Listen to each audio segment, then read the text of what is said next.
और दोस्तों यूट्यूब के हाईफाई स्टडी पॉइंट में आपका स्वागत है। दोस्तों आज हम इस वीडियो में आपके लिए लाए हैं भौतिक राशियां, सदिश और अदिश, इनके बारे में डेफिनेशन और कौन सी राशि सदिश होती है और कौन सी अदिश होती है, सारी आज इस वीडियो में आप कवर करेंगे और आसानी से सीख जाएंगे। आज के बाद आपको कभी डाउट नहीं होगा कौन सी राशि सदिश है और कौन सी अदिश है। ठीक है, चलिए शुरू करते हैं। तो पहले मैं आपको बता दूं कुछ मूल राशियां और मूल मात्रक, जिनके आपको सारे ही राशियों के मात्रक इनके थ्रू आप निकाल सकते हैं। आपको मूल राशि पता होना चाहिए। हमारी मूल राशि है 7 मूल राशि हैं, जो कि नंबर 1 लंबाई, द्रव्यमान, समय, विद्युत धारा, ताप, ज्योति तीव्रता और पदार्थ की मात्रा। ये सब मूल राशि यानी फंडामेंटल क्वांटिटीज कहलाती हैं और इनके मूल मात्रक हैं फंडामेंटल यूनिट्स। ये सब एसआई यूनिट है इनके। लंबाई का मात्रक मीटर, द्रव्यमान का किलोग्राम, बहुत से ग्राम लगाते हैं, नहीं किलोग्राम होता है। समय का सेकेंड, विद्युत धारा का एम्पेयर, ताप का केल्विन, ताप का सेल्सियस नहीं केल्विन होता है मूल राशि का मात्रक, ज्योति तीव्रता का कैंडला और पदार्थ की मात्रा का मोल। ठीक है, ये सब इनके मात्रक होते हैं। अब इन्हें किस सिंबल से दिखाते हैं, किस चिन्ह के द्वारा इन्हें प्रतीत करते हैं? तो मीटर को एम से दिखाते हैं, किलोग्राम को केजी से, सेकेंड को एस से, एम्पेयर को ए से, केल्विन को के से और कैंडेला को CD से और मोल को MOL मोल से। ठीक है, तो इन चिन्हों के द्वारा इन्हें प्रदर्शित कर सकते हैं। तो आपको ये सातों मूल राशियां याद होनी चाहिए: लंबाई, द्रव्यमान, समय, विद्युत धारा, ताप, ज्योति तीव्रता और पदार्थ की मात्रा। लंबाई का मात्रक मीटर, द्रव्यमान का मात्रक किलोग्राम, समय का मात्रक सेकंड, विद्युत धारा का मात्रक एम्पेयर, ताप का मात्रक केल्विन, ज्योति तीव्रता का मात्रक कैंडेला और पदार्थ की मात्रा का मात्रक मोल। ठीक है, चलिए मैं आपको एक नोट्स बताता हूं। एक मोल, मोल क्या होता है? मोल होता है जो पदार्थ के कण जो होते हैं। ठीक है, पदार्थ की जो मात्रा हम किसी की नापते हैं उसी को मोल कहते हैं। तो एक मोल बराबर 6.0.23 इंटू 10 की पावर 23। ठीक है, अणु। एक मोल के बराबर इतने अणु होते हैं। ये डायरेक्टली क्वेश्चन पूछ लिया जाता है, तो इसको भी आप याद रखें, अपने नोट्स करके रख लें। ठीक है, तो 6.02 इंटू 10 की पावर 23। ठीक है, तो देख सकते हो आप यहाँ पे 6, 0, 23 और 10 की पावर भी कितनी है? 23। ठीक है, तो अणु यानी मोल के बराबर क्या आएगा? अणु। अणु भी हो सकता है, परमाणु भी हो सकता है और अयान भी हो सकता है। कुछ भी अणु की जगह यहाँ पे अयान भी लिखा हुआ मिल सकता है आपको, या परमाणु भी लिखा हुआ मिल सकता है। ठीक है, लेकिन ये क्वांटिटीज यही रहेगी इसकी। ठीक है, चलिए आप शुरू करते हैं अपनी सदिश और अदिश राशि यानी कि वेक्टर और स्केलर क्वांटिटीज। ठीक है, तो सबसे पहले हम सदिश राशियों के बारे में जानेंगे। सदिश राशि यानी वेक्टर क्वांटिटीज, तो वे भौतिक राशियां जिनको व्यक्त करने के लिए परिणाम, परिणाम का मतलब होता है यानी कोई नाप तोल। ठीक है, परिणाम का मतलब कोई नाप तोल। ठीक है, परिमाण, परिमाण यानी नापना या तोलना, एवं दिशा दोनों की आवश्यकता होती है। यानी कि उसमें क्या होगा? परिणाम भी होगा और दिशा भी होगी। ठीक है, दोनों की आवश्यकता होती है, अर्थात ये राशियां दिशा परिवर्तन के कारण परिवर्तित हो जाती हैं। इन्हें सदिश राशियां कहते हैं। ठीक है, तो कहने का सेंस यहाँ पर यह है दोस्तों कि जो भी हम अगर ऐसी राशि लेंगे तो जिसका कुछ रिजल्ट भी आएगा, ठीक है, और कुछ उसकी एक निश्चित दिशा भी होगी। ठीक है, तो वही क्या कहलाएंगी? भौतिक राशि कहलाती है। ठीक है, जैसे बल, विस्थापन, वेग, त्वरण, संवेग, आवेग, भार और विद्युत क्षेत्र। यहाँ पे विद्युत क्षेत्र है दोस्तों, क्योंकि अगले में एक विद्युत धारा आएगा। विद्युत धारा एक अदिश राशि है, लेकिन विद्युत क्षेत्र क्या है? एक सदिश राशि। विद्युत क्षेत्र का मतलब करंट कौन सी क्षेत्र में जा रहा है, तो करंट की कोई एक दिशा होगी निश्चित। करंट तो जा रहा है लेकिन निश्चित दिशा में जा रहा है। ठीक है, तो वही क्या कहलाएगी? विद्युत क्षेत्र। ठीक है, चलिए मैं इसे थोड़ा सा आपको और एग्जाम्पल के थ्रू समझाता हूं। जैसे कि बल। ठीक है, तो जैसे कोई ये 50 किलो का कोई वजन है, अगर हमने यहां से इसे इस साइड से बल लगाया, ठीक है, इस साइड से इसे बल लगाया, तो इसका कुछ परिणाम आएगा, यानी कि कुछ नाप तोल या कुछ भी इसका परिणाम, यहां से कुछ इसे डिस्प्लेसमेंट कुछ तो होगा इसमें। तो क्या हुआ? ये एक निश्चित दिशा में बढ़ गया, एक निश्चित दिशा में, आपको पता है टर्न हो गया, यानी यहां से इसे फोर्स लगा दी, कहां पे आ गया? निश्चित दिशा में। तो देख सकते हैं यहां पे था, कहां पे? ये यहां पे। ठीक है, और हो कहां पे गया? यहां पे। तो इसका देखो, आप देख सकते हो परिणाम में भी कुछ अंतर आया, बिल्कुल आया, था यहां पर पहले और अब आ कहां पे गया? यहां पे। और दिशा भी इसने एक निश्चित फॉलो की। तो वही जो जिसमें दिशा भी हो और परिणाम भी हो, तो वो कहलाते हैं सदिश राशि यानी वेक्टर क्वांटिटीज। आई होप कि आपको ये क्लियर हुआ होगा। ठीक है, ऐसे ही विस्थापन, विस्थापन के लिए मानो ये A पॉइंट है, ये B पॉइंट है। ठीक है, तो अगर हमें यहां से एक सीधी लाइन में यहां पे पहुंचना है, तो ये क्या हो गया? विस्थापन। ठीक है, विस्थापन का मतलब होगा यानी कि पहला बिंदु और अंतिम बिंदु के बीच की न्यूनतम दूरी विस्थापन कहलाती है। अभी आगे आने वाली वीडियो में आपको ये सारी भौतिक राशियां कवर करूंगा, ठीक है।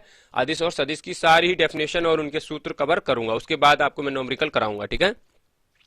तो इसी चीज को विस्थापन कहेंगे, इसके दोनों की न्यूनतम दूरी। लेकिन अगर हम बोले इधर को आए तो ये विस्थापन नहीं होगा, या इधर को आए ये विस्थापन नहीं होगा, ये क्या कहलाएगी, दूरी, क्योंकि इनकी दिशा निश्चित नहीं है, ठीक है। जब दिशा बिल्कुल निश्चित हो, यानी किस दिशा में जा रहे हैं, तब क्या होगा, वो सदिश राशि, ठीक है। आई होप कि आपको ये क्लियर हुआ होगा। चलिए आगे देखते हैं अदिश राशि, ठीक है, यानी कि स्केलर क्वांटिटीज, वे भौतिक राशियां जिनको व्यक्त करने के लिए केवल क्या आएगा, परिणाम की आवश्यकता होगी, ठीक है। परिणाम की आवश्यकता यानी नापतोल की आवश्यकता होगी, ऐसा नहीं है उसमें दिशा जरूरी हो, ठीक है। तो इन्हें क्या कहते हैं, अदिश राशि कहते हैं। ये दिशा परिवर्तन के कारण परिवर्तित नहीं होती, ठीक है। दिशा अगर इनकी परिवर्तन भी करोगे तब भी ये परिवर्तित नहीं होती। चलिए समझते हैं, जैसे कि लंबाई, ठीक है। अब आप कहोगे लंबाई सर, लंबाई अगर मान लो हम ए से बी तक गए तो ए से बी की इसकी तो दिशा है, लेकिन लंबाई तो हम इधर को भी चल सकते हैं, ऊपर को भी चल सकते हैं, लंबाई तो लंबाई किधर को भी हम चल सकते हैं, ठीक है। तो इसका मतलब यहाँ पे दिशा है कोई, इसकी दिशा नहीं है, ठीक है। जैसे कि क्षेत्रफल, क्षेत्रफल क्या होता है, यानी कि जैसे कोई इतने बीच का कोई भी क्षेत्रफल, तो इतने एरिया को कहीं भी इसकी कोई दिशा है नहीं है, ठीक है। चाल, चाल क्या होती है, यानी दूरी बटे समय। तो दूरी क्या होती है, दूरी एक अदिश राशि है, देख सकते हो आप, ठीक है। तो दूरी यानी कि किधर भी कोई भी दिशा में चली गई क्या कहलाती है, दूरी, और एक निश्चित दिशा में चली गई कहलाता है विस्थापन। ये आगे आने वाली वीडियो में आपको सब कवर करूंगा, मैंने पहले ही आपको बताया, ठीक है। तो यानी कि ये भी एक अदिश राशि है, तो चाल भी एक अदिश राशि होगी, समय भी एक अदिश राशि। क्यों, क्योंकि समय निश्चित नहीं है, कभी किधर भी बढ़ सकता है, आगे भी हो सकता है, पीछे भी हो सकता है, ठीक है।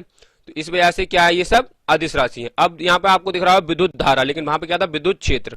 विद्युत क्षेत्र का मतलब यहाँ पे करंट जो चल रहा है उसको बोलते हैं विद्युत क्षेत्र। विद्युत धारा का मतलब किधर को धारा बहेगी, ठीक है। तो धारा आपको पता है माइनस भी, यानी पीछे को भी वापस भी जा सकती है, इधर को आके पीछे वापस हो जाती है धारा, होती है नहीं होती है। इलेक्ट्रॉन आते हैं और फिर माइनस होकर यानी मुक्त होकर चले जाते हैं, यानी धारा क्या बहना क्या है।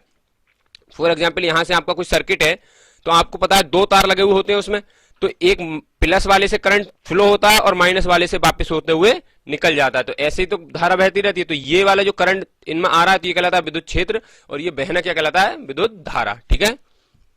तो इस वजह से धारा की कोई राशि मतलब दिशा निश्चित है नहीं है, तो इस वजह से कैसी राशि हो जाएगी, अदिश राशि हो जाएगी, ठीक है। तो इन सभी राशियों के नाम आपको याद होने चाहिए, लंबाई, दूरी, द्रव्यमान, क्षेत्रफल, समय, चाल, कार्य, ऊर्जा, दाब, ताप, घनत्व, आयतन, विद्युत धारा, ये सब कैसे होते हैं, अदिश राशि, ठीक है। बस आपको ये 4-5 नाम, आप अब एक काम कीजिएगा, मैं आपको हिंट देता हूं कि आप कैसे इन दोनों राशियों को पहचानोगे। तो आप सिर्फ सदिश राशियों के नाम को याद रख लीजिएगा, तो अदिश राशि ऑटोमेटिक आपको याद हो जाएंगी, ठीक है। तो जो बचेंगी वो सब कैसी रह जाएंगी, अदिश राशि रह जाएंगी, ठीक है। तो सदिश राशि के नाम आपको पता है कम है, तो इस वजह से सदिश राशि के नाम आप याद कर सकते हो, ठीक है। तो बल, विस्थापन, वेग, त्वरण, संवेग, आवेग, भार, ठीक है। तो ऐसे करके मैंने तो इन्हें रट लिया, तो आप भी रट्टा मार लीजिएगा ताकि आपको आसानी से याद हो जाए, ठीक है। तो आपको मैं थोड़ा सा हिंट दे रहा हूं इसमें, आप देख रहे हैं वेग, ठीक है। तो वेग एक सदिश राशि है। वेग क्या होता है, एक किसी निश्चित दिशा में चला गया विस्थापन, ठीक है। विस्थापन को क्या कहते हैं, वेग कहते हैं। तो वेग आपको यहां पर भी मिल रहा है, देखो वेग यहां पर भी मिल रहा है, ठीक है, और वेग यहां पर मिल रहा है, और वेग से किससे बनता है, वेग विस्थापन से बनता है, तो विस्थापन यहां पर मिल रहा है। तो ये चारों चीजें तो आपको याद इजीली हो जाएंगी, ठीक है। अभी नहीं होंगी तो अभी आगे वाली वीडियो देखोगे तो उसमें आपको आसानी से ये सब राशि याद हो जाएंगी, कहा ये सदिश है, ये अदिश है, क्योंकि ये आप एक बार इनके आप नाम पढ़ रहे हो, अगली बार इनकी जब डेफिनेशन देखोगे तो आप आसानी से समझ जाओगे इनकी हाँ दिशा भी निश्चित है और परिणाम भी निश्चित है। अब बल, तो अब बल विस्थापन आपको ऐसे ही डायरेक्ट याद रख लो, बल, विस्थापन, वेग, त्वरण, संवेग, आवेग, भार और विद्युत क्षेत्र को बस स्पेशली याद रख लेना, ठीक है। तो इस प्रकार से आप कैसे भी आ सकते हो। तो आपको एक चीज दिख रही है यहाँ पे, वेग, जब भी वेग वाली बात आएगी तो वो कैसी होगी, सदिश राशि होगी, ठीक है।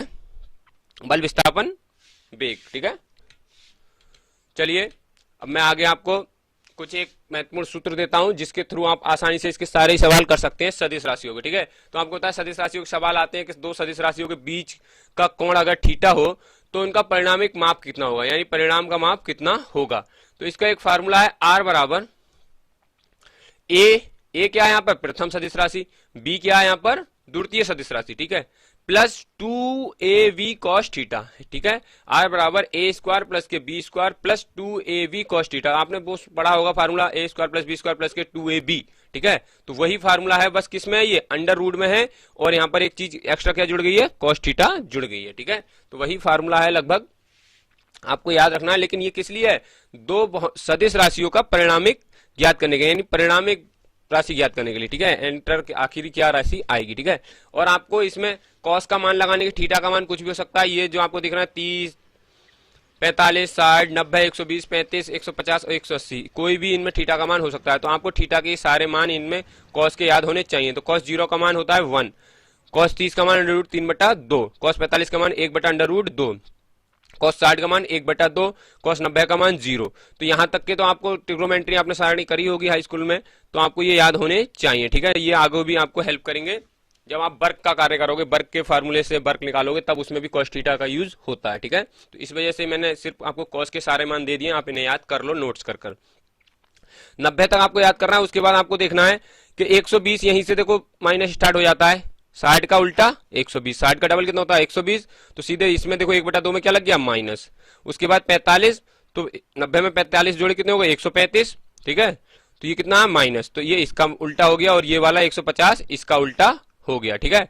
और ये 180 किसका उल्टा हो गया, फिर 0 का उल्टा हो गया, यानी कि 0 के इधर से और 0 के इधर, तो 0 के इधर के तो आपको याद करना है, 0 के इधर के आपको इनको माइनस करके लिखते देना है, ठीक है। इधर से शुरुआत कर देंगे 60, 45, 30 और 0, ठीक है। तो इधर से ही देख सकते हो आप 1/2 का माइनस, 1/2, 1/√2 का माइनस, √3/2 का माइनस और 1 का माइनस, ठीक है। तो इस प्रकार से आप आसानी से याद रख सकते हो। आपको 4 या 5 याद करने हैं और बाकी इजीली आप निकाल सकते हो 180 तक के, ठीक है।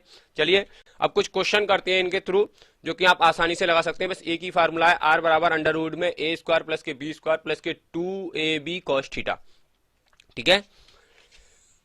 अब देखना पहला क्वेश्चन है, जब दो बल जो कि 6 न्यूटन और 8 न्यूटन के हैं, ठीक है, 6 न्यूटन के हैं, तो यानी कि पहला बल कितना है, मान लो A बराबर कितना है 6 और B बराबर कितना है 8, ठीक है। न्यूटन को N से दिखा सकते हैं, ठीक है। यदि उनके बीच का कोण यानी कि थीटा कितना दे दिया है, थीटा दिया है 90 डिग्री, ठीक। तो परिणामिक बल की माप होगी। तो परिणामिक बल क्या होता है, R बराबर अंडर रूट में a² प्लस के b² प्लस के 2ab cos थीटा, ठीक है। तो लगा दीजिएगा जिसका मान आपको दिया है, a का मान दिया है, बिल्कुल दिया है 6 का स्क्वायर, ठीक है, प्लस b का मान 8 का स्क्वायर प्लस 2 × 6 × 8, ठीक है, इंटू cos थीटा का मान यानी cos 90, ठीक है, cos 90।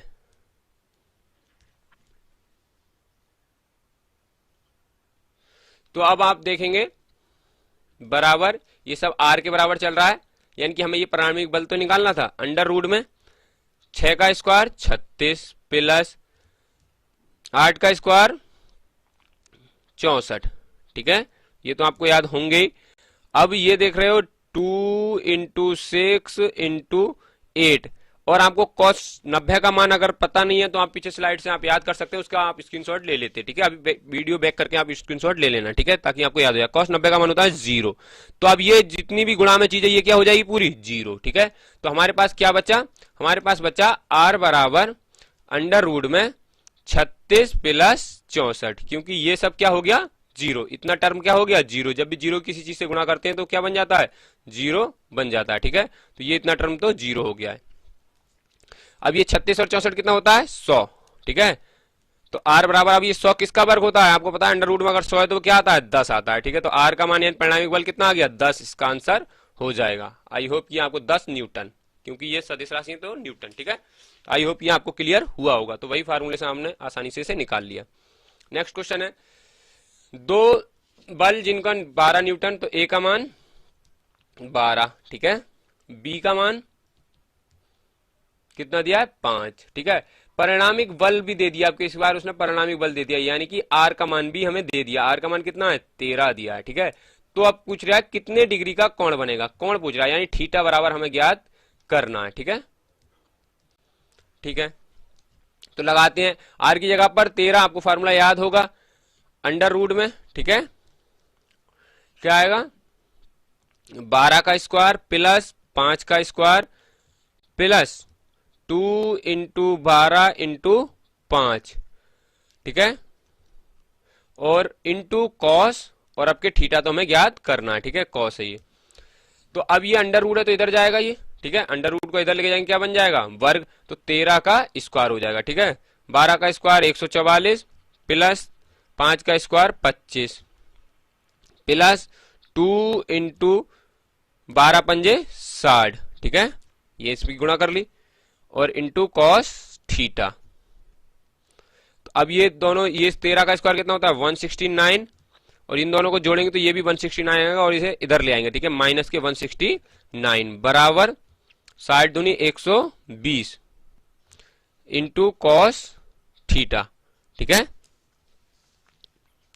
अब ये तो माइनस माइनस यानी कि यहां पे हो गया 0 बराबर, तो ये अब क्या रह गया यहां पर 120 इंटू कॉस थीटा। ठीक है, तो अब 120 इसके बटे में आएगा तो क्या हो जाएगा 0, क्या हो जाएगा पूरा 0। ठीक है, जब भी 0 से किसी में भाग करते हैं किसी में गुणा करते हैं तो बन जाता है 0, तो रह गया हमारा कॉस थीटा। ठीक है, अब देखिएगा 0 किसका मान होता है, तो 0 होता है कॉस 90 का मान। कितने का मान कॉस 90 का। तो बस ये आपको कॉस के सारे मान याद होने चाहिए, तो कॉस थीटा। ठीक है, ये वाला कॉस थीटा इसमें रह गया, ये 0 की जगह हमने लगा दिया कॉस 90, तो कॉस से कॉस कैंसिल, तो थीटा बराबर क्या रह गया हमारा, थीटा बराबर आ गया 90 डिग्री। ठीक है, थीटा का मान ही तो पूछ रहा था, कोण कितने का बना, तो कोण बनेगा 90 डिग्री का, तो इसका आंसर हो जाएगा ऑप्शन नंबर 2। चलिए नेक्स्ट क्वेश्चन देखते हैं, निम्नलिखित में से कौन सी राशि सदिश है। तो अब सदिश राशि क्या होती है, वह भौतिक राशि जिनमें दिशा और परिणाम दोनों हो। ठीक है, यानी कि कोई एक निश्चित दिशा भी हो और यहां से उसका डिस्प्लेसमेंट भी हुआ हो, यानी कि वो अपनी उसने परिणाम कुछ दिया हो। ठीक है, नापतोल भी उसकी हो जाए। तो कार्य की कोई दिशा होती है नहीं। दूरी मैंने बताया था, इधर को किधर को भी चली गई वो क्या कहलाती है दूरी, तो दूरी की भी कोई दिशा नहीं होती। और चाल से क्या बनती है, चाल बराबर दूरी, तो ये तो होगा नहीं। तो बेग मैंने बताया था एक निश्चित दिशा में चला गया। विस्थापन क्या होता है, ए पॉइंट से बी पॉइंट तक यानी सीधी दिशा में चला गया। ठीक है, इसका आंसर हो जाएगा विस्थापन। क्या आंसर हो जाएगा विस्थापन, वो सॉरी बेग, बेग। ठीक है, क्योंकि विस्थापन बेग से ही बनता है, तो इस वजह से इसका आंसर हो जाएगा बेग, और विस्थापन भी एक सदिश राशि है।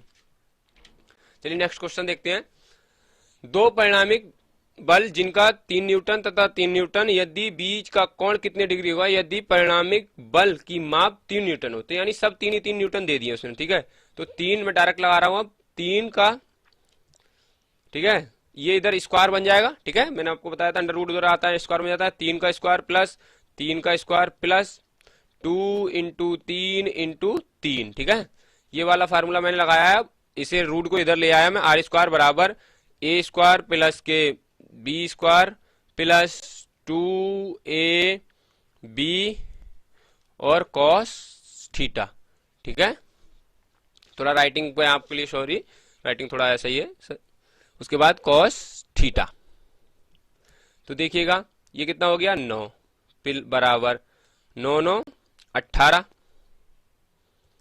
प्लस 3 तिया 9 धुनी 18। ठीक है, इंटू कॉस थीटा। ठीक है, तो कुछ बच्चे यहाँ पे इन्हें ऐड कर लेते हैं, तो ये ऐड नहीं होंगे। क्यों नहीं होंगे, क्योंकि देखो इसके साथ में इंटू और इसके साथ में यहाँ पर प्लस। ठीक है, तो ये चीज इधर आएगी पहले, तो इधर आएगी, तो यानी 9 माइनस 18 बराबर हो जाएगा 18 इंटू कॉस थीटा। ठीक है, तो यहां से ये गलती होती है, तो ये आपको गलती नहीं करनी है, ये प्लस का है और ये यहाँ पर इंटू का है, तो ये इसकी गुणा में, तो इसकी गुणा में ही रहेगा भी। ठीक है, तो ये घट के क्या रह जाएगा माइनस के 9, यहां से आपको दिख रहा है प्लस का माइनस का, बराबर ये इसके आ जाएगा बटे में क्या आ जाएगा 18 और यहां पर हो गया कॉस थीटा। ठीक है, तो 9 ही कम 9 और 9 दूनी 18, तो कॉस थीटा बराबर आ गया हमारा माइनस के 1/2। ठीक है, तो अब देखिएगा माइनस के 1/2 किस का मान होता है, तो कॉस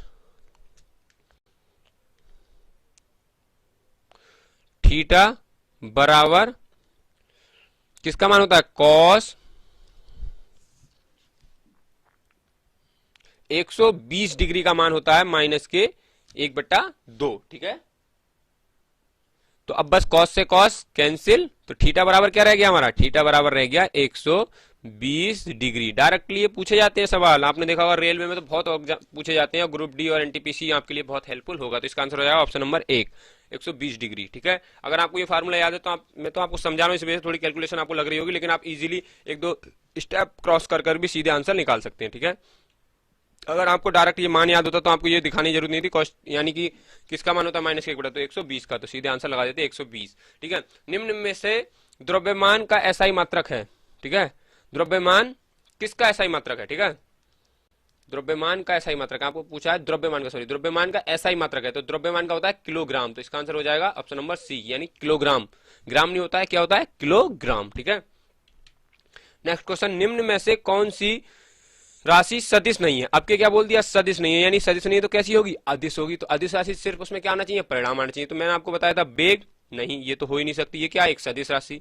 दूरी, हाँ दूरी हम इधर को भी चल सकते हैं, इधर को भी चल सकते हैं, इधर को भी चल सकते हैं, लेकिन विस्थापन सिर्फ सीधे ही चले जाता है। ठीक है, तो इसका आंसर हो जाएगा दूरी। दूरी एक कैसी राशि है, अदिश राशि है। ठीक है, क्योंकि वो पूछ रहा है सदिश राशि नहीं है, तो सदिश राशि नहीं है तो यानी क्या है, अदिश राशि। त्वरण क्या है, एक सदिश राशि, और वेग क्या है, एक सदिश राशि। ठीक है, तो इसका आंसर हो जाएगा ऑप्शन नंबर 2 यानी दूरी। नेक्स्ट है, निम्न में से कौन सी राशि के लिए सिर्फ परिणाम की आवश्यकता होती है। तो देखिएगा वही परिभाषा ही पूछ ली यहाँ पर, तो किस राशि के लिए परिणाम की आवश्यकता होती है। तो किस राशि के लिए होती है किस सिर्फ परिणाम की आवश्यकता, तो परिणाम होती है सिर्फ अदिश राशि में। ठीक है, अदिश राशि में सिर्फ परिणाम की जरूरत पड़ती है और सदिश में दोनों की। ठीक है, तो विस्थापन क्या है, एक सदिश राशि। चाल क्या है, चाल, चाल दूरी बटे समय यानी कि चाल से बन रही है, तो ये नहीं एक, ये अदिश राशि है। अब एक तो आपको बताया था मैंने, वेग दिख गया इसमें, तो ये क्या है, एक सदिश राशि, और भार भी एक क्या, सदिश राशि है। ठीक है, तो इसका आंसर हो जाएगा ऑप्शन नंबर 2 यानी चाल। ठीक है, दैट्स ऑल। अगर आपको वीडियो पसंद आया तो दोस्तों हमारे चैनल को सब्सक्राइब करें, साथ ही लाइक करें, और नई नई वीडियो देखने के लिए हमारे चैनल से जुड़ रहे हैं। जय हिंद, जय भारत।